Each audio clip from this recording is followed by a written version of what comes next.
Ok, donc on va faire un tour des différents actifs.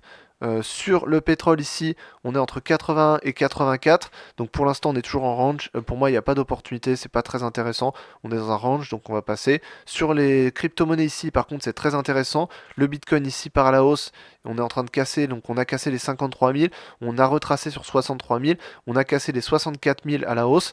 Et là, on arrive sur le niveau historique qui est aux alentours des 68 000, 69 000. Donc pour l'instant, on est toujours aussi, on a une belle tendance à la hausse et ça peut être intéressant pour investir. En tout cas, je recommande d'investir dans les crypto-monnaies, notamment dans le Bitcoin. On a l'Ethereum, pareil, qui a une tendance qui est fortement haussière. Donc on est haussier sur l'Ethereum également, qui est une crypto-monnaie qui est très intéressante, qui est une des plus grosses cryptos également. Si on regarde les indices, on part également à la hausse. Le S&P 500 part à la hausse sur un nouveau record historique le 1er mars 2024, donc c'est toujours très intéressant. Donc ça c'est à suivre et à trader. On peut même trader sur le S&P 500 notamment. Le CAC 40 ici, on est toujours sur des niveaux qui sont quand même assez hauts, 7930. Donc on n'est pas loin des records historiques, hein. On les a franchis en février, on a créé un record historique. Pour l'instant, on est en stagnation légère, mais ça pourrait arriver. La tendance haussière pourrait largement continuer pour qu'on continue à partir à la hausse sur le CAC 40. Sur le Nasdaq, c'est un des indices qui est le plus haussier, donc on marque un nouveau record historique. On est toujours très haut sur le Nasdaq avec des prix qui sont très élevés. Donc à investir, à trader, ça peut toujours être intéressant. On a suffisamment de volatilité et on a des belles tendances également. Sur le gold, alors sur le gold, ça s'est un peu réveillé ces derniers jours. On a ici une grosse bougie qui a franchi les 2060, on a franchi ensuite les 2080 pour arriver sur les 2100. Donc là, on a franchi des résistances à la hausse. On pourrait créer une nouvelle tendance haussière qui pourrait être très intéressant. On a un niveau ici avec cette mèche notamment qu'on pourrait atteindre. Donc là, pour l'instant, on a une configuration qui est très intéressante sur le gold pour la trader à la hausse, notamment avec un objectif ici à 2150. Sur l'euro USD, on repart ici dans la tendance haussière, on a rebondi sur 1,08, on repart sur la tendance haussière, on va arriver sur 1,09, 1,10, donc pour l'instant c'est toujours intéressant, plutôt haussier sur l'euro USD, plutôt haussier sur le GBP USD, même si on est quand même dans un range depuis plusieurs mois entre 1,28 et 1,25, là on est plutôt sur la partie haussière du range, donc ça peut être possiblement intéressant pour trader à la hausse, si on a de la volatilité bien sûr.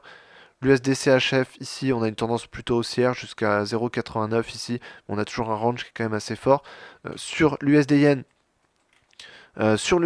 alors on a eu une belle tendance haussière, on a eu un franchissement de cette tendance haussière, et pour l'instant on a une stagnation aux alentours des 150, 151, donc on a toujours une stagnation ici. Pour l'instant il n'y a pas de mouvement, il n'y a pas de vraie tendance haussière ou baissière, donc pour l'instant je recommanderais de s'éloigner un peu de cet actif-là.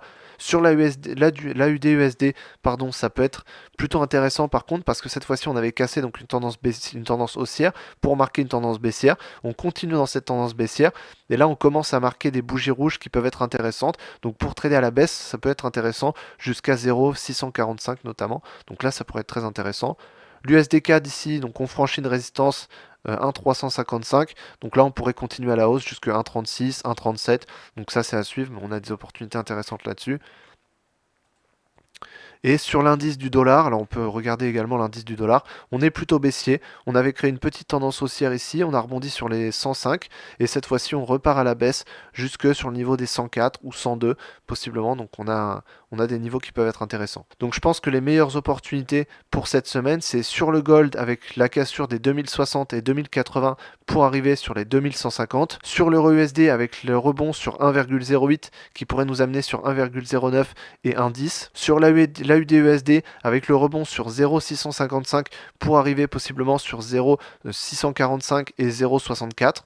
Donc ça peut être intéressant là-dessus. Et ensuite sur le S&P 500 avec le nouveau record historique et la tendance haussière. Et sur le Bitcoin surtout avec une grosse tendance haussière qui est en train de démarrer. Donc là ça pourrait être vraiment intéressant. On a des gros mouvements qui peuvent démarrer sur les crypto-monnaies. Donc voilà ce que j'ai à dire sur les différents actifs. On a fait le tour, il y a des opportunités, on les voit. Donc allez voir tous les liens qu'il y a dans la description. Vous pouvez accéder à une formation de 1 heure offerte pour apprendre à générer ses premiers revenus grâce au trading. Et vous pouvez surtout bénéficier d'un appel offert avec un conseiller pour savoir comment on peut vous aider à générer vos premiers revenus grâce au trading. Donc si vous voulez vous lancer, c'est maintenant. Tous les liens sont dans la description.